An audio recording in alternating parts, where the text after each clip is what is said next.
Leinster gets the win, 43 points to 13 against Sale Sharks in the Aviva Stadium. A really good game from Leinster. A bit of a disappointing result for Sale Sharks, but overall, they put up a good fight early on. They were a very physical team. You can just tell that this is a really gritty Sale Sharks team. Now, I don't normally watch Sale Sharks. I'm not the biggest fan that normally watches the Prem, but I will be watching the Prem going forward because Bath impressed me last night, Northampton impressed me last night, and Sale Sharks played some pretty entertaining rugby with some faces I'm pretty familiar with back from the Super Rugby days from South Africa as well. So Ernst van Rijn had a pretty good game.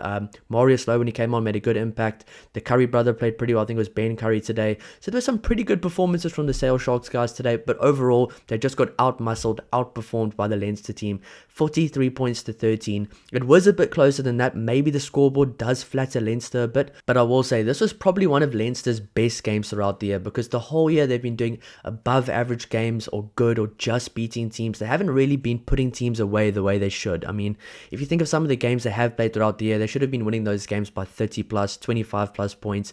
But today was their first real game where I kind of felt, okay, this Leinster team is actually being a bit more clinical. They're putting teams away, and this is a good Sale Sharks team. It's not a bad Sale Sharks team at all. If you think of some of the players they have, the way some of their players played, they played pretty well. I mean, they played decent for the way they can play, but this Leinster team played so well that they just took all of Sale Sharks' ability away from them.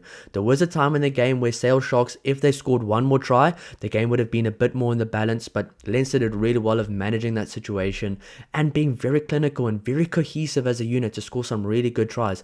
That is one thing I've realized from the Ireland teams, from this Leinster team as well.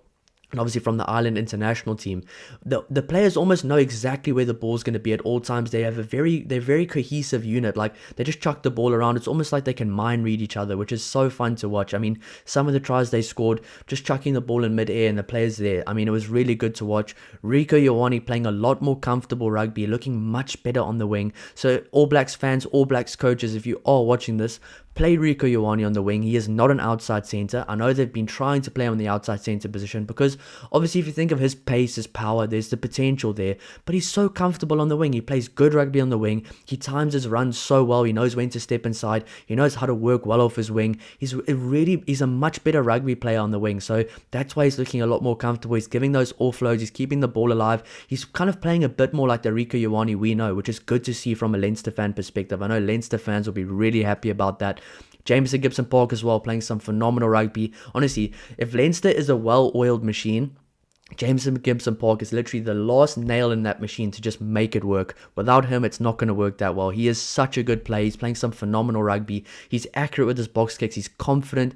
I mean, he's got crisp service. He's got quick service as well. One of the best decision makers in the world. No, doesn't matter what position. He is one of the best decision makers in the world. And right now, that's why he is a top 3 scrum half in the world, in my opinion. Probably maybe even a top 2. He's definitely trending back that way. He's a very good player, playing some phenomenal rugby. But the Sale Sharks did put up a fight. They put up a very respectable performance. Some guys really pitched up from the Sale Sharks and kind of showed what they can do. Overall, this Leinster team is full of Irish players and they played like it today. This Leinster team has a lot of international players and all those players played exactly the way you expect an international team to play. So the Leinster team, honestly, I think Leinster fans should be happy with how Leinster performed today. They played much better. Also, Harry Byrne, shout out to him. Really good performance. I almost said much better, but he's been performing really well throughout the whole season.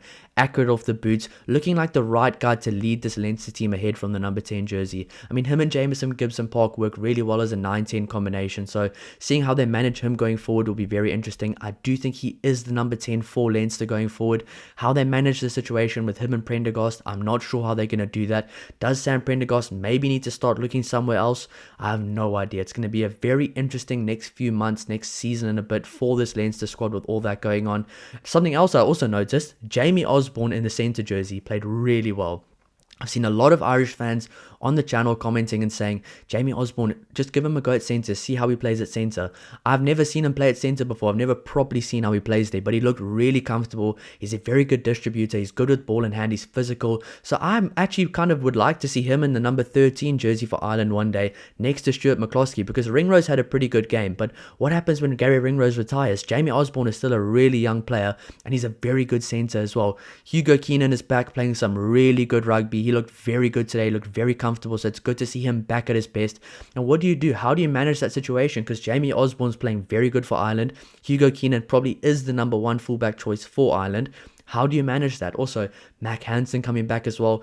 But all the island stuff's a different story. That's a different video. But that does remind me, if you are an Ireland fan, there's going to be a lot more Ireland content coming out. There's going to be who's their strongest team, a bit of a power rankings for them, the state of Irish club rugby. There's going to be a lot more videos coming out. Also, if you are an England fan as well, we'll probably be doing the same type of videos then as well. So if you do enjoy that type of content, if you do enjoy the international content as well, I don't just do South African content. So if you think that, first of all, no, I don't. I do all the teams, all the international teams, all the major international teams. I do player ratings for every team. I just cover every single team I can, every single topic I can. So if you do enjoy that content, please subscribe to help our channel grow, and subscribe to hang around and see some more content. So I really appreciate all the support. But let's get right back to the video. Leinster with a really good performance. The Leinster Irish players playing really well. Rieko Ioane looking very comfortable, which is good to see. Sale Sharks, a very tough team, put up a good fight. It just wasn't meant to be. If they scored one more try, maybe the game would have been in the balance, but I think this Leinster team is too quality. I mean, we saw guys like Dan Sheehan and the loose forwards at the end of the game. Ronan Kelleher came on, made some big hits as well. I saw him smash, I think it was Dan Dupree or Ernst van Rijn, absolutely smashed them on the Sale Sharks 5 meter. So that was a bit of a statement hit as well. The entire Leinster, almost at Ireland, the entire Leinster team just looking like a really well-oiled machine. And it's very, very good timing for this Leinster team now to be trending in an upward direction. We saw Glasgow lose today. Maybe they didn't pitch up for the game the way they thought. Maybe they thought things were going to come to them a bit easier. I know this Leinster team's had that mindset before. They've learned their lesson the hard way a few times. Could this be the year that Leinster go for the double? It honestly could be the year that they can win both the Champions Cup and the URC. Still a long way to go. They still have to beat Toulon, who's a very good team. Is going to be a lot more tough than the Sale Sharks team. I mean, they've got Charles Olivon, David Ribbons, Kyle Sinclair, Ben White, Nacho Breaks, Galdrian. They've got some phenomenal players there. But if they can get through Toulon, Bath and Toulouse or Bordeaux are going to have an absolute shootout for that game for the final. Whoever wins this week between Toulouse and Bordeaux might just be a bit banged up next week. So maybe Bath will be trying to look to take a big scalp as well. But whoever does play Leinster in the final, it's going to be a cracking Leinster or Toulon in the final. It's going to be an absolutely cracking game. But Leinster definitely trending up at the right time right now, not using all their players throughout the year, kind of managing the load of the players as well, which is really good, kind of managing how much they play. All the players will be fresh for these playoff games as well. So I really do like the way that Leinster, obviously they do have the kind of squad capability to do it, but I really like the way they kind of manage their players throughout the year, so when it gets to the playoff times, they can have their full team ready to go in all games at all times. So it's really good to see that. And I think this Leinster team can honestly be a threat to win the URC because they are trending up at the right time right now. If they play any game at home, they definitely will be the favorite. And I think even if they aren't number one in the log for the URC, well, no matter where they play, they probably will be the favorite with the squad they have, especially if they're playing rugby like this. I mean, they were scoring some really good tries. I didn't even know where the ball was going to go sometimes. It was really good rugby to watch. They finally put in a bit of a clinical performance, putting a team away, which was so good to see. So this Leinster team right now is actually playing some really good rugby in the last few weeks. Can they keep it up? I think they can. But if they can't keep it up, they're going to maybe bow out of both competitions again. It's going to be a very disappointing tournament for both perspectives. But if they can keep it up, they will be a heavy favorite to win this tournament and a very heavy favorite to win the URC. So that's going to be very interesting. But if you guys do enjoy the content, please don't forget to like and subscribe to help the channel grow. I appreciate all the support, and I'll see you in the next one. Cheers.